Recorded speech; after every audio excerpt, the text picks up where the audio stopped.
Hi, everyone. This is Julie Roth Novak. I'm the CEO and co-founder of PartySlate, and I am here with Pamela Rothbard, our infamous editor at PartySlate, managing editor, I should say. So if you get all of her amazing event professional newsletters and articles and all these great things, that comes from Pamela and her team. So week after week, she's providing the best content from PartySlate and sharing it with you. Today's topic, before I get started, actually, I'd love to get a little shout out of where people are zooming in from the change your to all panelists and attendees so everyone can see where you're from. We are zooming in from Chicago. It's actually, for once, a beautiful day. It's been raining here a lot, but love to hear where you're zooming in from. Our topic today is something I am very passionate about. You guys have heard me talk in past webinars about search engine optimization. Hi from Los Angeles. Hi, Charlie.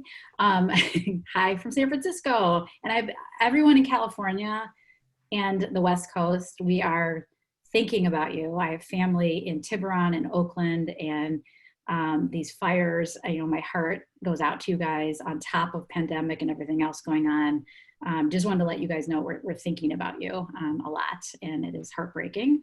But today, on a lighter topic, we're going to talk about content marketing and how to SEO optimize your blogs. And of course, a lot of what we're going to share applies for your website and all you do related to SEO, but we're going to very specifically go into kind of the art of balancing, creating content for your visitors with creating content that is friendly and understandable for Google, and then so compelling that people actually want to link back to it, which is really a formula for SEO. So I'm going to share my screen, and as you have any questions, please, again, ask all through, because it makes it more interesting for Pamela and I if we have a lot of questions.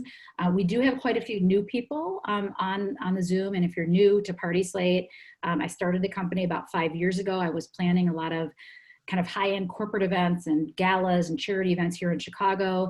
And I have 20 years, actually 25 years of digital agency experience. And I kept looking for inspiration and not finding a lot of dead ends on Pinterest and finding a lot of wedding blogs that were more mass market. And I used a website called Houzz, H-O-U-Z-Z. If you've used it, give a little shout out on the chat to redesign my kitchen. And it really struck me that I needed something that could provide inspiration that was very curated and more high end, but very curated. But more importantly, that would connect me with the best venues, caterers, event planners, entertainment in the local cities where I was planning these events. And so fast forward 5 years, we have about 12,000 event professionals sharing their work. We almost are at 900,000 photos, all professional photos that have been uploaded by amazing event professionals that uploaded to a free profile if people need help.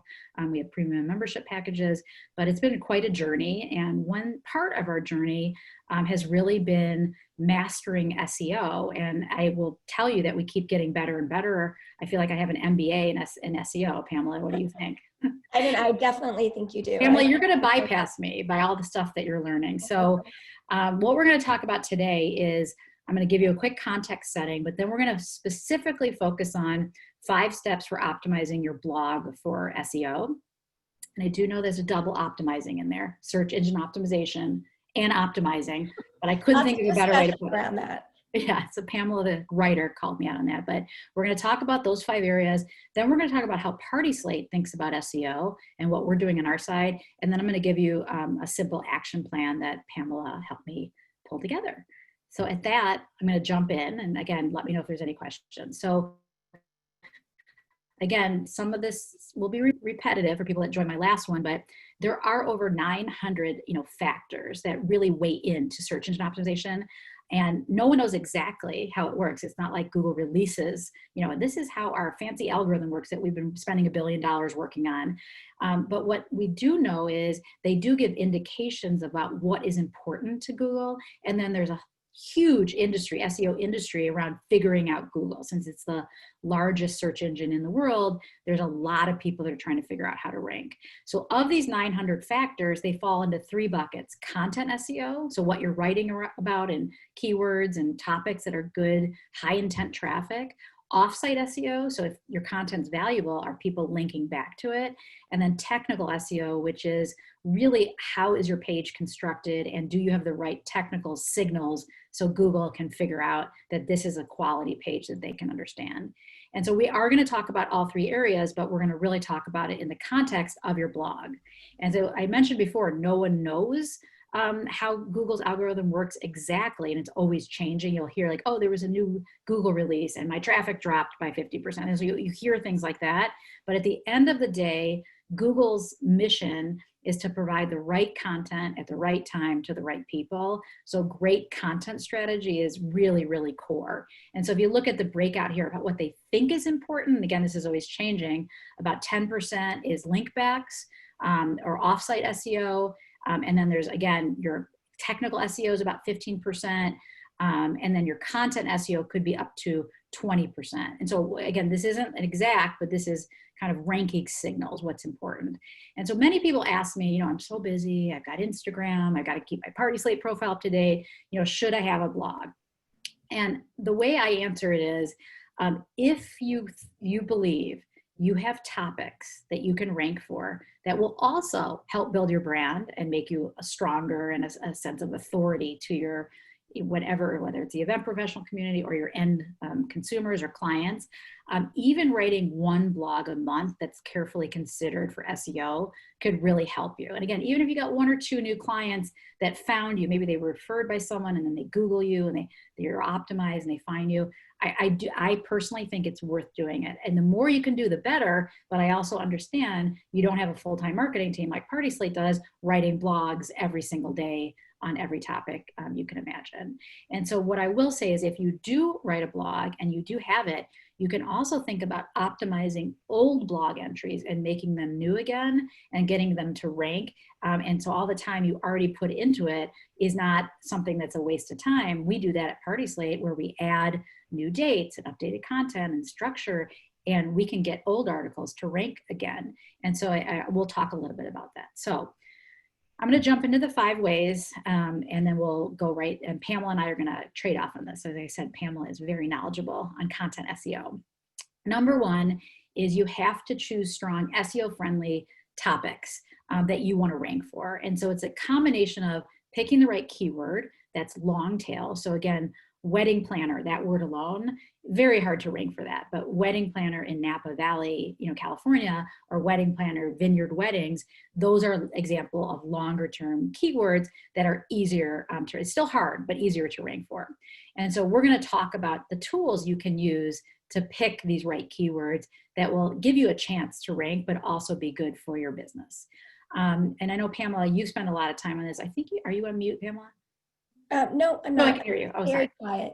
quiet. No, just to add to this, the idea of long tail phrases, the idea is that you're getting more specific and there is greater intent when someone does a search for not just wedding planner that gives them this big bucket of information, but when they know they're going to get married in Napa Valley and they're doing a search for Napa wedding planner, it's a much more directed behavior. It's much more narrowed, and there's a lot better click-through and follow-up behavior when you're really looking at long tail as opposed to like big bucket terms. So if you look for, we're going to show you the tools, a monthly keyword volume of 100 to 1,000 or something like that versus, the keyword volume of 500,000, very hard to rank. So impossible.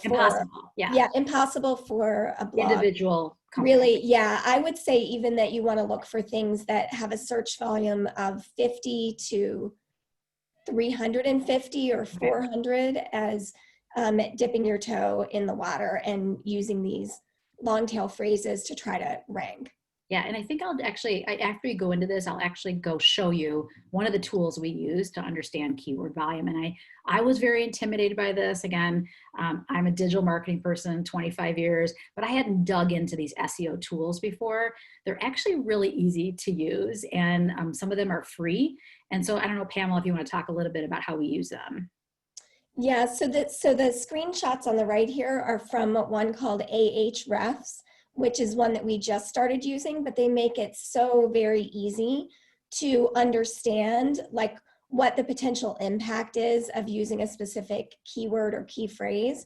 So just to tell you like how we're always learning, we had until more recently been looking at keywords and the amount of search volume that they had. Oh, okay. Jenny is asking about like what is keyword. Yes, I was going to say, someone asked what is keyword volume, and I apologize, I jumped in too quickly. I'm going to actually show you what keyword volume means through a search using one of the tools that Pamela mentioned, which is Ahrefs. Bad branding, but a very, very powerful tool. Yeah, terrible name, but terrible name.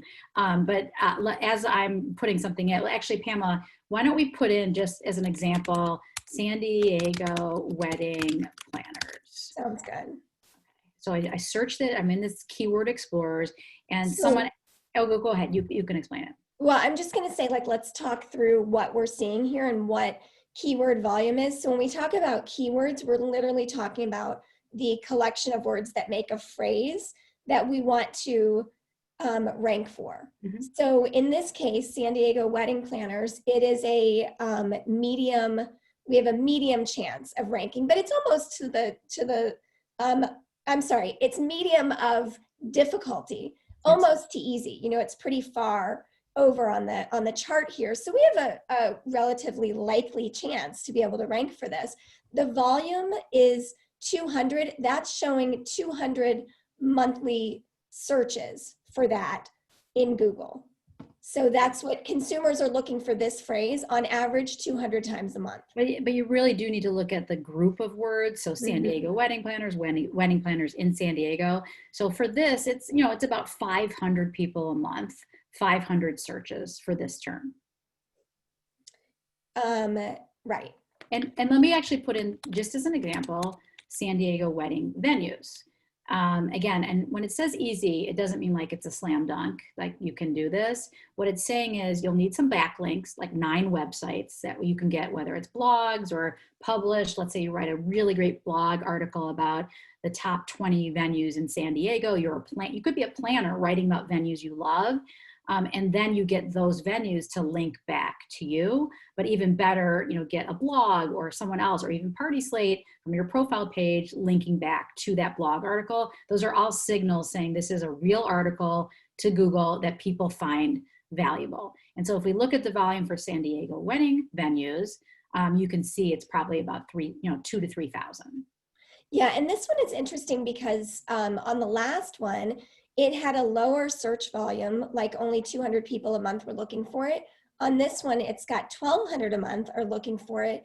It's easier to rank for. And if you did this sort of a thing, like a San Diego, you're a planner or a designer, an event designer, and you said, hey, these are my favorite venues. These are my favorite San Diego wedding venues. And then you sent an email to your contacts at those different venues and ask them to link to your article on the site. That's an easy way to get those backlinks, which we'll talk more about later. And I'll talk more about where you've got to put the keywords in just a second, because I see we have a question. Yes, and there is just an example. We wrote a great article on Great Gatsby party ideas, and it was a while ago, but it keeps performing. And you look at the volume here, it's about 1,000, and you look down here, and we're, first page. Again, Pinterest is very tough to beat. And then there's a random celebrity influencer that did like a Party City type party. No offense, nothing wrong with Party City, but it was not a gorgeous Great Gatsby party.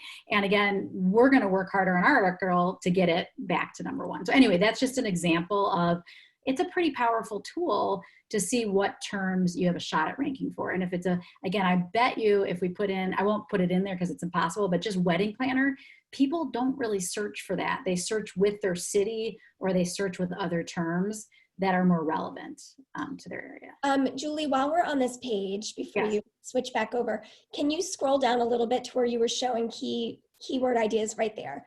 Yeah. So Julie was saying that like there's 1,000 kind of eyeballing it, maybe adding these together. This is also good to look at like how consumers are searching, because this is showing the actual search behavior of consumers, that they're looking for Great Gatsby party ideas more frequently than they're looking for Great Gatsby themed parties, and more frequently than they're looking for party decoration ideas. So it's just good to, when you're going to write about a topic, to think about how are consumers talking about it, what are the kinds of phrases they're using. And even though you may choose like Great Gatsby themed parties as an accessible topic that you're going to go after, you could also incorporate some of these other key phrases into your content, which just sends more signals to Google about what the actual content's about. Yes. So again, this, I'll be honest, overwhelmed with this big platform. There's a lot of information, but at the simplest form, doing just keyword research will help you feel like your blog entries are going to be 2 for 1. It's definitely good for brand building, and you're going to share it on social media, and you cannot take away from that. Your blog does that for you. But while you're taking the time, why not write on a topic that could also get you organic traffic by being on the first page or second page? Again, the second page results drop dramatically, as you guys know. So the goal is ultimately to be on the first page. And once you get beyond that, the traffic is pretty much nothing on Google. So the name of the game is long tail keywords that will get you to the first or second page. And wait, Julie, before you go off of here, I have one more note here about the long-tailed keywords. So the more specific and kind of the longer and more specific the phrase is, we talked about earlier how it's more directed behavior that someone is looking for that topic. So on here, we've got keyword difficulty, then we've got volume, and then the next box is clicks. And so that shows you that out of the 500 people that are searching Great Gatsby party ideas, 417 of them click on one of the search results. So that's like a really great percentage. You know, as you start researching, you'll find out that that might be only 5% or it might be 40%. But to have this many is really encouraging. So that's. And I think someone asked about the cost per click. So if you were doing a paid ad, this is what you could expect to pay per click. And so this is just trying to give you some value, Mike. And this is organic, but you can also use this tool for paid search as well. Right. Okay, so Pamela, before I leave this, is there anything else that you want to share here? No, I think we've milked this page. All it's got to offer. I'm just really excited about it because we were using other tools, and again, these Ubersuggest, SEMrush, for what you're using it for, Ahrefs may be overkill for you. I would start with just some free tools like Ubersuggest, which is a lot of people use, just to get an idea for it. And if you're really serious about it, you can consider one of the paid platforms where you can track your competitors, and there's a lot more you can do with the paid. There is another question, Pamela, I don't know if you saw this one, about do you change the names of your posts from time to time to keep it fresh? So we haven't done that. I don't know about how effective that would be. I think it's fine if you change the title of it, but the key would be keeping that specific phrase intact and near the beginning of the title. So if you can give it like a more interesting or more fun spin or more relevant to the times, you should definitely do it. Just don't mess with your actual phrase, the key phrase that you're going. If it's already ranking, which I know a lot of your articles as small businesses, it's very hard to, you don't want to mess with an article that's already ranking and maybe add some things. But if it's not ranking, but you feel like there is a keyword, theme to your article and it's not in the headline, or you don't have it kind of set up the right way, which we're going to talk about in a second, I say it takes 25% of the time, maybe Pamela disagrees, to optimize a current article than to write a fresh article. Yeah, that's accurate. And sometimes it's just about adding more content and checking on those keywords. Yeah. You want to take this one, Pamela? I do, yeah. So the second part of choosing the right topic is to look at what the competition for the topic is, specifically just going to Google and doing a search for, like, in this case, 50th birthday party themes. Like, we happen to be #1, so obviously I chose that one. We're #1 on this search, and so if you were trying to compete with us on this, you would look at the #1, #2, maybe even the #3 listing on that first page, and you would want to assess the content, specifically, like, what are the things that are ranking? Is it blog post, or is it more like Shutterfly's party favors for a 50th birthday party? Is it something that's more of a product page, or if it's a blog page? If there are a lot of blog pages ranking, then you have an opportunity in writing a blog page to compete with those. The other thing you want to look at is the date. So Google really does care about current content. And so they're going to elevate things that are a more recent date. And then you want to look at the length of the article that is ranking first. So you can use like wordcounter.net online, it's free. And you literally just copy the text in the article and plug it in there, and it gives you an idea of the content. So if you wanted to compete for this actual article, you know, clear your schedule because you're going to have to write like 5,500 words. I was kind of worried that someone was going to try to take this away from us, but here's the thing. Yeah. For businesses, I don't know, other than vanity, why 50th birthday party ideas may be a good term for you. Like, you want to focus. I don't think it is, which is why I think it's valid to you too. You can get inspiration on PartySlate. We want to, get you to register for the newsletter. We're going to invite you back. So it makes sense for PartySlate, but for you guys, I was like, don't steal our 50th birthday. I know, don't take that one, but we're like, gonna focus on, if you look at like local keywords. Yeah, I was just gonna say local keywords are what you want. Yes, yes, and we'll talk more about. Did we talk about local? So I think we did briefly, but we talked about San Diego wedding planners and San Diego venues. I don't know if we showed that one. That one was easier. I think we did, which was only 3 minutes ago. I'm like COVID mind right now. I don't have COVID, but I have COVID mind. I did not have a drink before this webinar, by the way.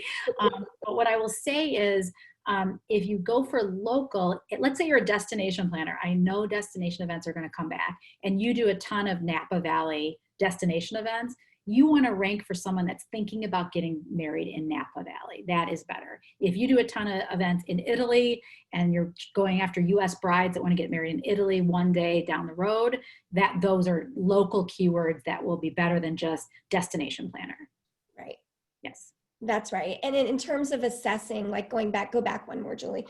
Okay. In terms of continuing the assessment of like making a decision, that if you have the energy and interest and intent to beat an article that is ranking for Napa wedding planner, then not only looking at the number of words, but scroll through how many images for this article. For example, it's got 41 images. So you're going to want to beat that.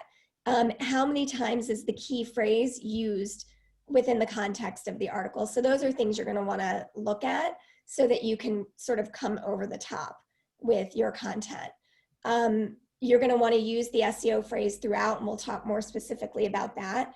And then here the tools are just as simple as Google and word counter. Like it's within. Word counter is an underutilized, I used to, in the old days, last year, even, Google's like 200 to 500 words. And now people are saying, again, not to scare you, but 2,000 to 3,000 words. And so they're not just going after, it's a great, clean, tight article that may be best for consumers. They want to know there's real content there and a depth of content.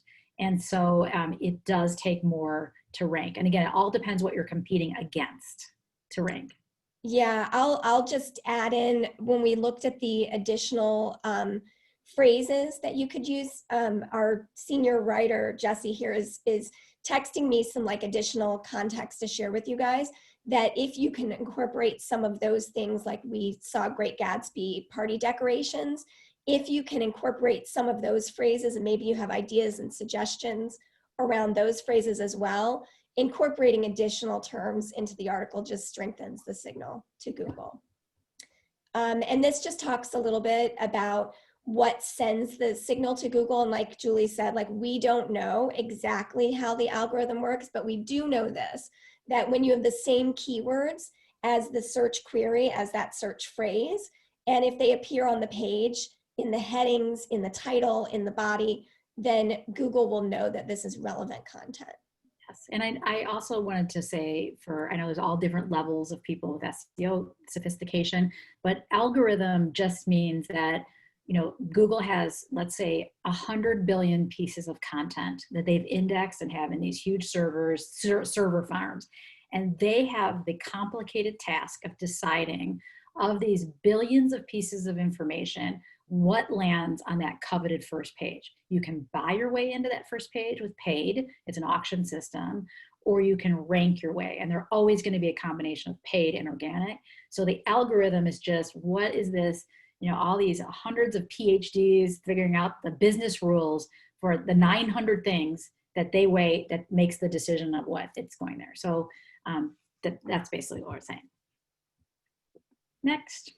All right, so this is perfect timing, Angie. I know you're asking about alt text and images. Yeah. So I did not set that question. That was a great question.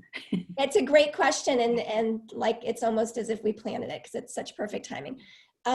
So one of the ways to help Google recognize and serve up your results to consumers is by the way that you utilize your images. And specifically, that means tagging your images with what is present in the image, so that someone doing a Google image search will be able to find them. And again, it's just more clues to Google about what you've got on your page. But on the right here, you'll see like if you search 50th birthday party themes and click over to images in Google, which is their image search, this article that we have 16 unique 50th birthday party themes will come up multiple times. And so that's a copy of, Is this right? 50th, 30th, wait, 50th? Yeah, 50th birthday party themes.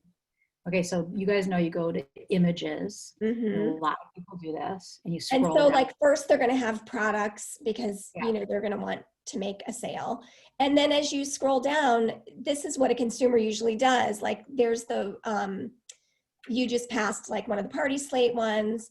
So consumers are like visual creatures, and so they're going to look at this. This was the second line. Yeah. So they're going to look at this, and when they see an image that they're curious about or that strikes their fancy, they're going to click in through it. If you don't have the alt text, which is like the tagging behind the scenes that lets Google know what's in an image, then it will be hard to be featured within Google's image search. And like a side note about alt text is that it was actually created so that someone who maybe doesn't have sight can still participate in what's in an image with the description. Making it accessible, yeah. Yeah, it's accessible. And so you want to really describe what's in a specific image.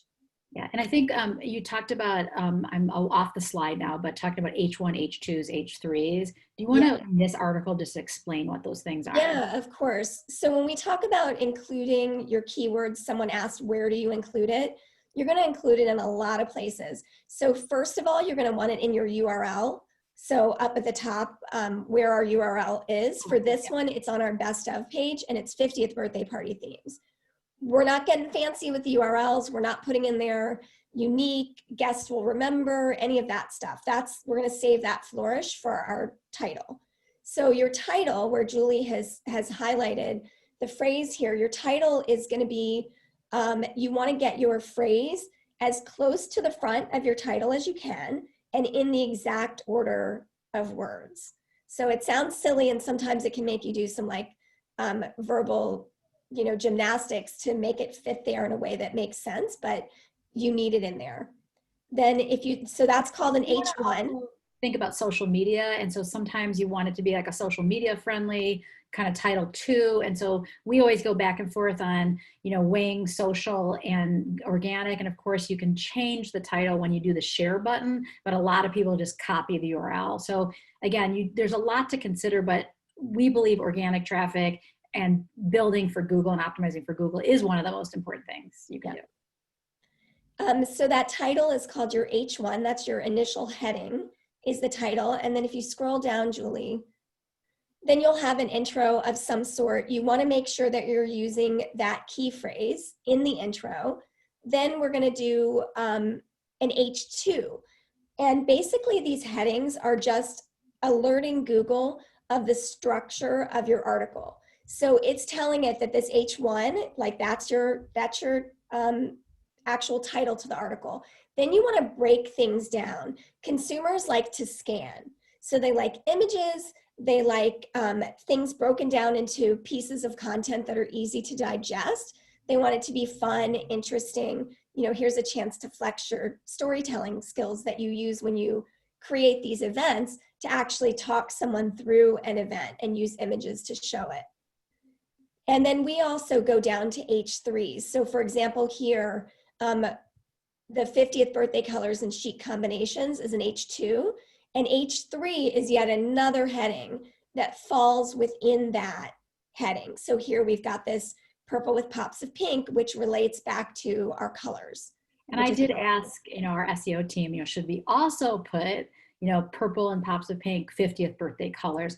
And I think it gets to a point where if it's a bad experience for the consumer to read it and it's too repetitive, I don't think that helps you. So we've done it enough in the article that it's clear to Google what the article is about. So you don't need to repeat it at every point in the article. Right. I think. That's accurate. Yeah. Something else you can do that will be helpful, even if you're writing, we'll go back to San Diego wedding venues. Even if you're writing San Diego wedding venues, your top 5 favorites, if you put in the location and you can link them to like Google Maps or link them back to their site, it gives you an opportunity to locate, in the space where an event happened or what the space looks like. And it gives you an opportunity to do an external link, which Google really likes when you link out. Julie's going to talk later about getting people to link back to you. Yes. But you have the opportunity throughout to link out to venues, to locations. So do that as much as you can. Yeah, so we always go to see more photos so you can see the full event, but then we also link to our anchor birthday party idea gallery page. And so for anyone planning a milestone birthday, you can come look at bars and cakes and centerpieces and decor and food and drink, fabulous lighting. And so when you click on this, you'll see fantastic lighting for your 50th birthday. Now we know all these birthdays could have been other birthdays, right? But this is what we link to from the 50th birthday article. Right. Okay, so I know I get lost in the site sometimes when I get excited. So let's go back to the presentation. But I think the point we made here is important, that the structure of your page and how the keyword is integrated into that page is very, very important. And yes, you need to have creative titles and you need it to flow well for your consumers. But someone said yesterday on our SEO team that some people think Google, they're smarter than they really are. You do need to be a little literal about your term and make it in the order that you want to, the 50th birthday party themes, what those are, and not get too clever about mixing those words up in your headline. That's right. And I just also want to answer Angie's other question of is there a way to do alt text in a bulk way? And there might be products that do that, but they're not going to perform for you the way you want to show up, because the true intent of alt text is to really describe a specific image. And so, you want to take a minute and actually do that. Yeah. And for our images, so we have, close to 900,000 images. And so Google does have image recognition. We also have alt tags, but for our own search on PartySlate, we also have a process of, we call it writing short descriptions for the photo. So we have a bunch of interns that tag things so that when people are searching for beach wedding on PartySlate, they can now find gorgeous beach weddings from around the world. So our goal is to create a fantastic consumer experience. So they not only come back, but they contact you through PartySlate. So now I'm going to talk a little bit about the next big area. We talked about content SEO, which is offsite SEO.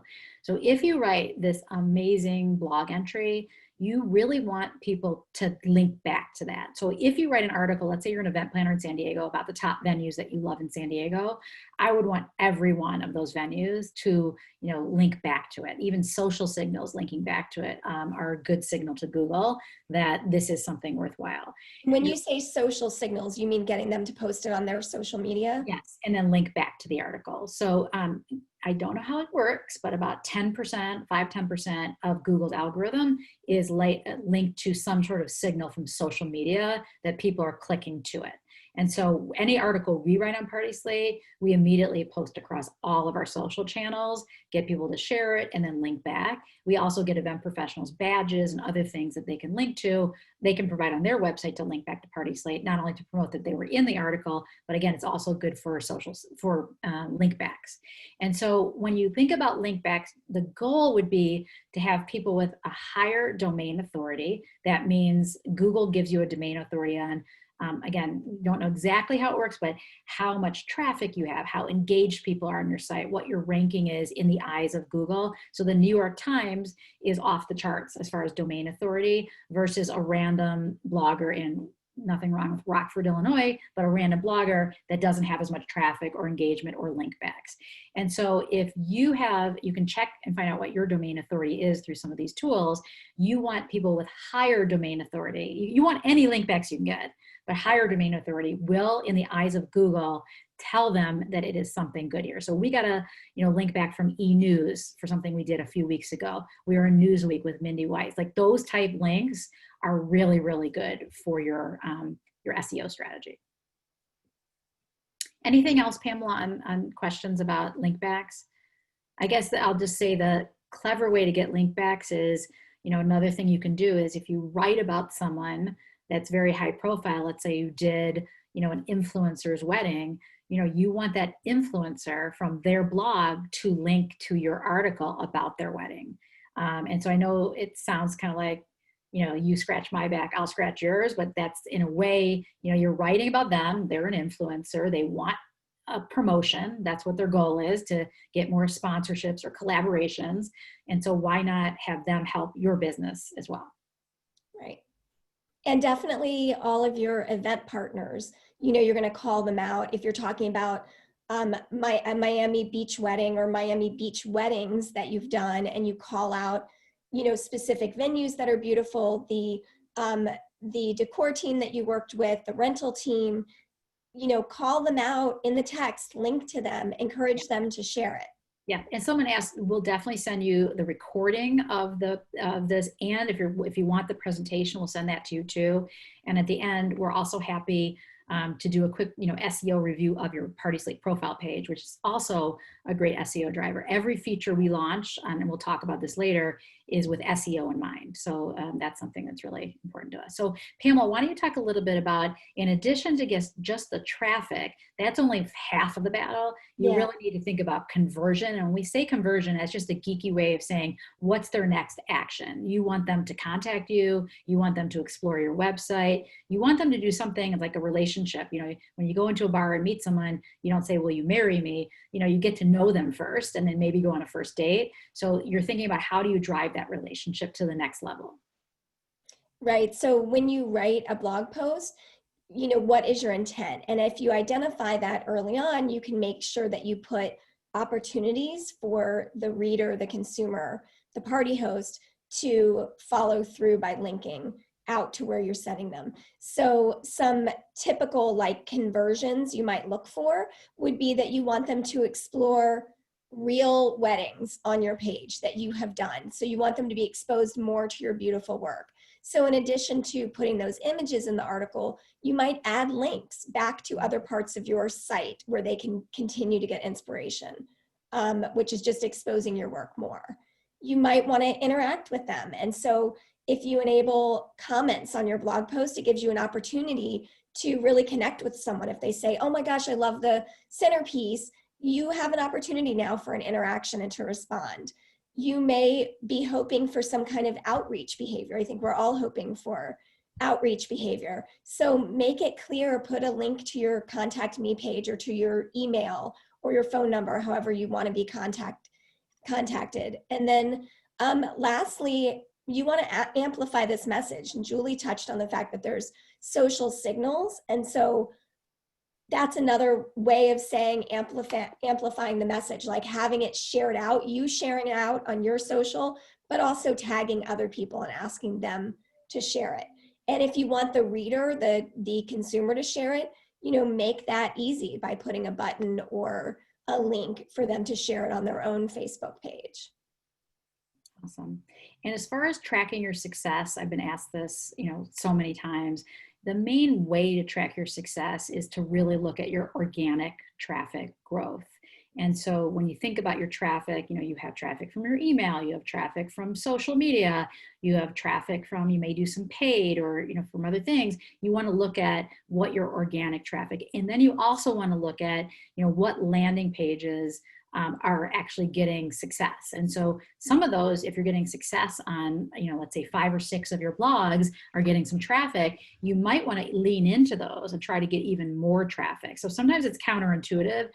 Don't worry about the blogs that are not ranking for anything. Part of me thinks you should just leave those behind and really work to optimize the ones that are ranking for things. So like, let's say you look at your top 10 landing pages of your website and really invest in those. You can do both, but the key is if you already have traction you're already ranking, even if you're page 2, it's 10 times easier to get from a page 2 to a page 1 or compared to a 0 to a page 1, like no ranking.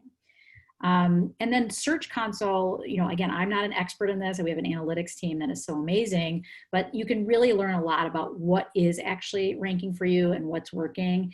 And then, I guess this is my last point that I jumped ahead, double down on keywords that are already ranking. Even if you're ranking number 30 or 40, much easier to get to number 3 from that.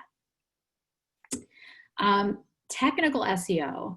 And this is the area where you may need help from someone if you're not a developer. And so I like to pretend I'm tech savvy, but my team knows I can't go into code and figure out, is the structure of the page optimized right? Is the metadata set up right? Is it optimized for mobile? Looking at code. And so there is a really easy way to look at your technical SEO score, which is basically, is it mobile friendly? Is it easy to navigate? Does it load quickly? Is it structured in a simple way that Google can understand? You can go into page speed insights and actually look at what your score is. I'm very proud, I'm not trying to brag, but we spent 5 years on this, that PartySlate.com has a score of 99. That doesn't mean that everything's perfect. We're always optimizing things and improving, but we have a technically sound SEO strategy for structure and some of those simple things that I mentioned, like mobile optimization, etc. If you go to pay, we'll send you this link afterwards, and we're also going to send you, if you're interested, we have an SEO toolkit that has all these links to really great resources, including page speed insights. You can put your URL, the address of your website in, and if you're less than 50, you may want to think about getting a technical person. You can, hire 2 hours of a technical person's time to look through your site and give you ideas for SEO, technical SEO optimization. And again, don't worry about this slide, but what I wanted to show you is that technical SEO can be complicated. There's probably 3 or 4 things that matter most when you're looking at technical SEO, but all of these things on this spider chart, this is like an evaluations of not our site, but someone's site, actually will tell Google how strong of a site you have and will people have a good experience when they come to your website. And if you do use like WordPress or many other templated website solutions, a lot of this is going to be built in for you, but you still may need someone to just give it a once over on the code to make sure you're optimized for technical SEO. People say technical SEO, all those different areas could be up to 50% of the weight of your ranking. So really quickly, I know we have 15 minutes, and please ask questions as we go along, but here's basically what PartySlate does for our SEO strategy. We do, as Pamela can tell you, extensive keyword research across all event types. Not surprising for like galas, bar mitzvahs, and some kind of corporate events, we're way at the top. But for wedding, which is one of the most popular types of events in the world, we have a good share of keyword results, but of course there's a billion blogs going after those terms. We create landing pages and articles that really show high intent, like that people will, New York City's top event planners, that ranks on page 1 as an example. We also build backlinks through press and influencers and guest posts. And then also we have an expert technical SEO team. Again, we're very fortunate, we're a technical company, so we have a team of 12 developers day in, day out. They aren't just doing SEO, but they're always thinking about SEO when they build any section of the site. And then lastly, we really work on your profile pages and make sure that your profile pages rank not only for you, but also drive people to PartySlate. So we make sure, there's a place where you can put a long form original company description. So Google doesn't like duplicative, is that the right way to say it, content.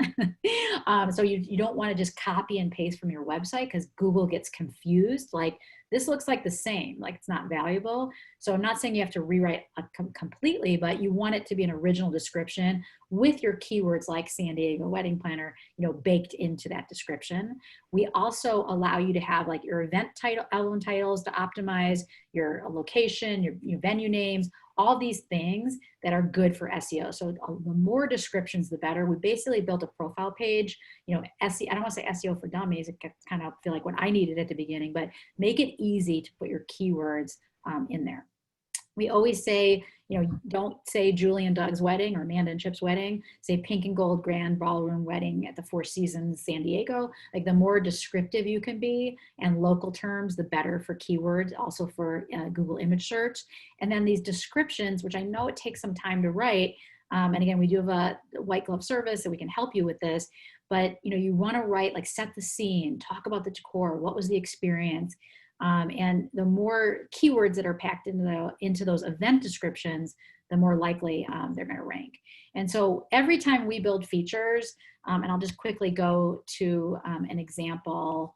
Let me put in an example that I know someone that has Events Chicago. Hold on one second. Our site keeps getting bigger and bigger. So just looking at Bliss Event Chicago, I just happen to know that they're using a lot of the new features that are SEO optimized. So we, in addition to, for premium members, you have 5 cover photos versus 1. We added a lot of SEO kind of rich conversion tools. So PartySlate Insight is a testimonial from our editorial team about the company. Here's the rich description area, the video, and then the gallery has tons and tons of content here. And then we also added Meet the Team. Again, these are premium features, but again, the free profile is great too. But if you're interested in more SEO content packed on the page, we have this. And then FAQs, we did a lot of research on frequently asked questions for each category, for DJs to event planners to venues. And you can either add your own FAQs, which is really great for Google, or you can answer the ones that we've preloaded. All this will be original content that will be great, not only for your people visiting the site, but also for Google. So again, and then our goal is obviously for them to contact you to get more information. So again, everything we've built here is packed with SEO rich features. Action plan. Can I make one last note about SEO when you're thinking about writing for your blog? It's also, like, I know we've given you a lot of information. Once you do this once or twice, it becomes really easy once you sort of get the formula in place of how you're doing it. The next thing to consider really is your tone. And Google really rewards content that is helpful to the consumer. So if you just write everything from the place of being an advice giver and an inspiration giver, then that's something that Google will recognize, that it's not just you saying, hire me, I'm the best, but it's like, hey, here are some elements that you might really want to consider for your wedding, or here's how to appeal to all of the senses during an event, or here's a great guest flow for an event, something that consumers would find really helpful. So using that tone throughout is something that Google really looks for. That's great. And that's kind of, as far as the action plan, really relevant for that first, the content SEO. So yes, you want your keywords and you want to optimize your content. You want to do the analytical side, but you also want to think about the angle or the hook. Is it a guide? Is it a best of? Is it a list? Is it a how-to? Really thinking about that content strategy. And again, Google has billions of pieces of information that are weighing in this algorithm. The most important thing is they want the person to find something that is valuable to them. They don't want to send them to someone who's running. In the old days of SEO, you could just repeat the keyword 100 times and make it in white text. Like, that's the early days of the internet. Those days are over. Like, you can't fool Google anymore. So they're looking for the same thing that you're looking for, which is valuable content. So select your topics, optimize your third-party profiles. I will also say getting link backs from PartySlate, from your profile page, LinkedIn, Instagram. It's all showing them that this is an important page. Again, your website and your blog.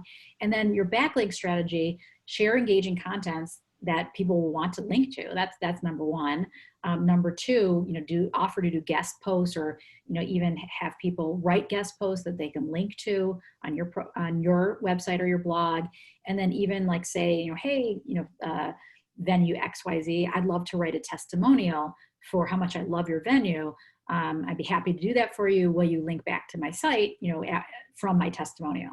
I mean, that's kind of a win-win. You're saying how much, as a great event planner, let's say, that you love their venue, and then they're linking back to you. So I think that's great. And then as far as technical SEO, as a starting point, and I don't want to overwhelm you, but just go to PageSpeed Insights, put your URL in there and see where you stand. If you're above 50, I feel like you're good enough for what you need right now. Depends on how serious you are about SEO. If you're below 50, again, everyone's got that developer friend or someone that helps you with your website. Try to brainstorm with them what you can do to get your technical SEO working better for you. So I know we have a few last questions. We have 9 more minutes, but one thing I'll say is we are happy to help you with SEO by sending you, if you're interested, we have a strategy template. It's our geeky template that has all of our resources and way to think about keywords. Also, we're happy to look at your PartySlate profile and give you SEO optimization tips for that. As always, I'm kind of a geek and I love reviewing websites. And so when I'm watching my Netflix show at like 11 or 12 at night or later, I also love doing website reviews, and I'm happy to give your website a quick review. It's something I've been doing websites for 25 years and I love doing it. And if I can be helpful, I'm happy to do that. So we'll offer that up as well. Before we take questions, our next event, so important to me. We've been really focusing on diversity, inclusion, and equity across the board at PartySlate, and how we present images and how we, both in our credits and imagery and thinking about our company. Jove Myers, who's really been known for LGBTQ plus kind of the right terminology and how to think inclusively, has really expanded his kind of mission to be inclusive across the board in the events industry. And so he put together a great presentation on how to think about what you can do at your company. And I know there's a lot of topics on this. Jove is a really, really special speaker. And I know every time I see him present, I'm really hit in the heart of like how important this is and how easy even is for Jove to miss something that is important to be fully inclusive and not turn anyone away or give them the wrong signal about your brand. And so next week, we're going to have him a fireside chat to talk about that. So I'm very excited that Jove's going to join us. But Pamela, what other questions do we have? So I think we just have one more last question. And it's a photographer asking if they get a backlink from an article that was written on an event planner or venue's blog. Do they need to create a page? So using the example of the 50th birthday parties, if one of their events that they photographed is featured and it links back to their site, is it okay to just link it to the site, or do they also need to have you can just link to your website. You don't also need to have a page that it links to. Like Google they're looking for total link backs to your website, and so that just showing that you're a popular page, that will just help you. The number of link backs you get is good. You don't have to have a specific page that pays off the link back for them. And that's also too much to ask for people that are writing these articles. So you just want them to link back to your homepage. That's a really good question. Another question I get a lot, I'll just share this because people ask me a lot of questions, is, they're thinking through, their holistic strategy on third-party profiles, SEO, social media, holistically, your digital strategy. What I would say is social media, critical. Like we love Instagram, Pinterest is a huge source of traffic for us. You need to do that. But I think event professionals underestimate the power of Google and SEO. And so if I were to look at your digital footprint holistically, you got your website. Of course, it has to look great and it's got to be beautiful and optimized.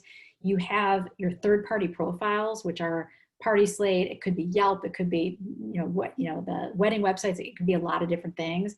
And then you have SEO. SEO helps all of these things work better. So you want, like, let's say they go to your website, they're going to stalk you and look for 7 touch points, right? They're not going to just be like, oh yeah, I'm at the website, contact. They're going to look on your Instagram. Many people will find your PartySlate profile. They're going to look on your LinkedIn. So just think about how people find you. Even though word of mouth is 1, 2, and 3. I hear that all the time. Of course it's 1, 2, and 3. That's the same even for plumbers. Referrals are, again, like for people that do my window coverings, like referrals should always be your top source. That doesn't mean they don't stalk you first when they get your name as a referral. And if someone looks better or more modern or more up to date than you, they may not contact you. And so I just want to make sure that word of mouth and digital work hand in hand. Right. That's right. I'll piggyback onto that and just say that the types of topics that you choose to talk about when someone is doing that stalking and they look at your blog, you want to write about things that you're passionate about, because then that comes through to them and will speak to them. Yes.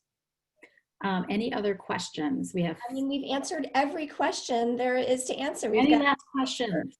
You guys, I just want to thank you. I sometimes feel it's information overload when I share this, because we live and breathe it every day. We're really close to it.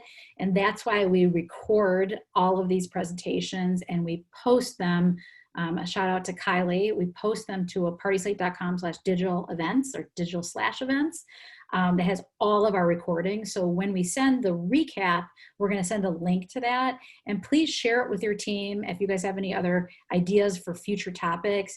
One thing when the pandemic first started and we were all in shock and this industry was hurting and we knew how hard it was, the one thing we felt we could do was help you build stronger digital brands while we're in, I don't want to say even isolation because the world has opened up again, but we're still not back to normal in any sense of the world.